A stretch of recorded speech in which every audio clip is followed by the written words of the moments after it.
You just bumped into a chair and whispered, "Sorry," to a piece of furniture. Or you're constantly apologizing for things that aren't even remotely your fault. Society tells you this makes you look weak or insecure, but psychology proves you are actually wielding a rare form of emotional intelligence that most people completely lack. Imagine the scenario perfectly.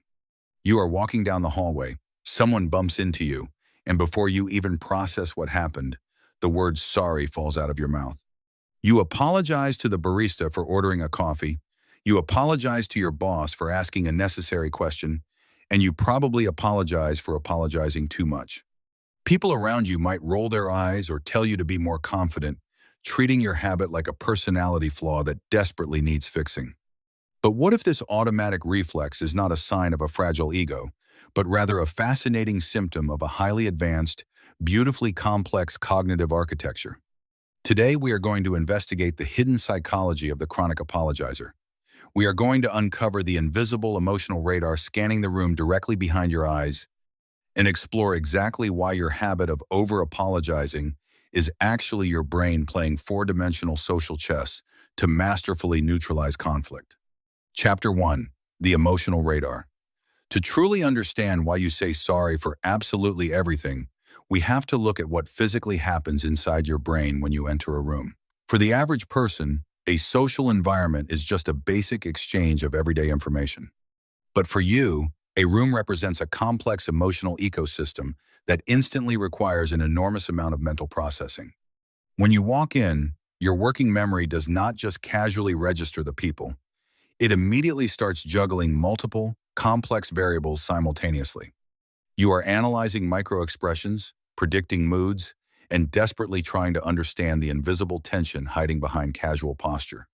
Psychologists recognize that people who experience the world with this high perceptual sensitivity operate like human lie detectors, constantly translating the real conversation happening beneath the words.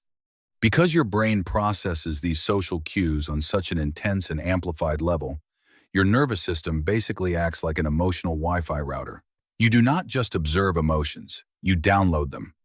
You say sorry not because you did something wrong, but because your finely tuned nervous system has already detected a slight shift in the atmosphere, and you are instinctively moving to stabilize it.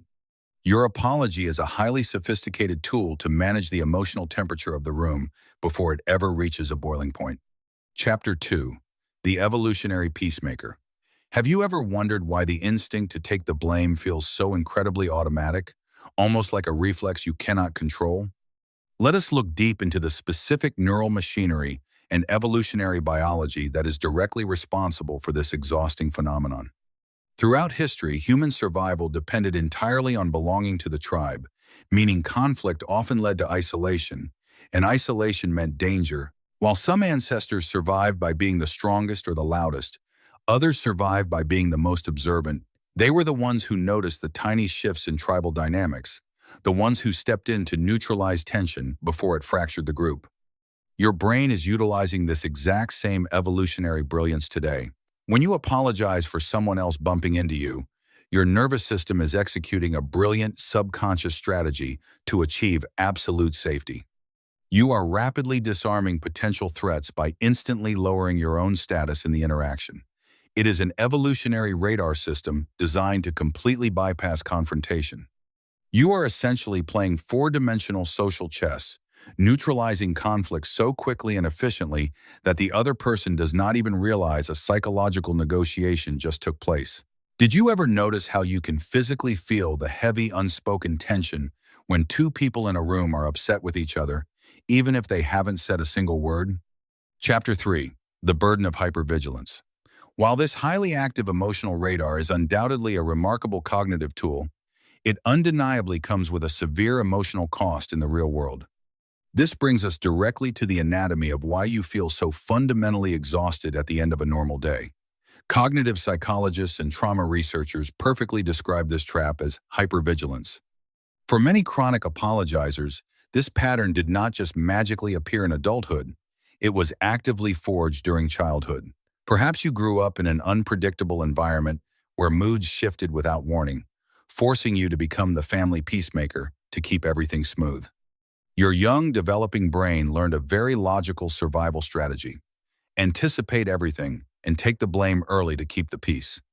You learn to read the room before you even learn to read books. Today, your brain still acts like a danger alarm, releasing stress hormones like cortisol when it detects even the mildest hint of displeasure in someone's voice. You apologize to immediately lower that tension and restore harmony. But here is the truly incredible part.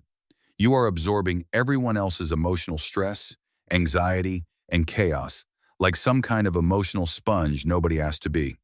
Your nervous system is constantly trying to process the emotional data of everyone around you, leaving you paying a massive, exhausting empathy tax every single day. Chapter 4. The Illusion of Weakness.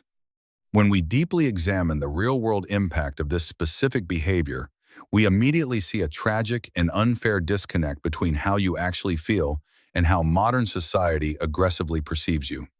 From the outside looking in, chronic apologizing is almost always misread as pure insecurity, a lack of confidence, or a pathetic desire to simply be a people pleaser. People quickly assume that because you are constantly taking the blame, you must not value yourself.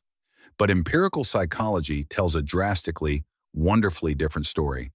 Fascinating research clearly shows that individuals who consistently exhibit this kind of intense, empathetic monitoring actually score significantly higher on measures of cognitive empathy. You naturally notice the tiny, invisible details that everyone else entirely misses.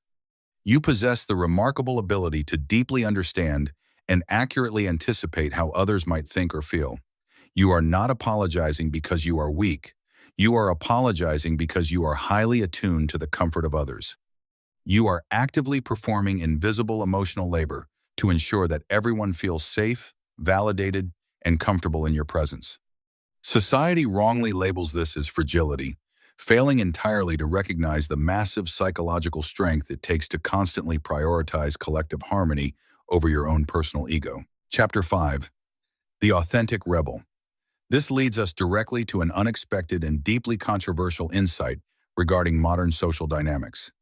We currently live in a frantic era that aggressively demands continuous self-promotion, where everyone is universally expected to be unapologetically bold, loud, and constantly fighting to take up as much space as possible.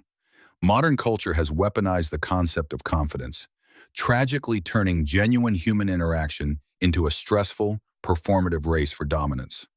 But your deeply ingrained habit of monitoring the emotional weight of a room is a quiet, radical, and beautiful rebellion against this entirely broken system.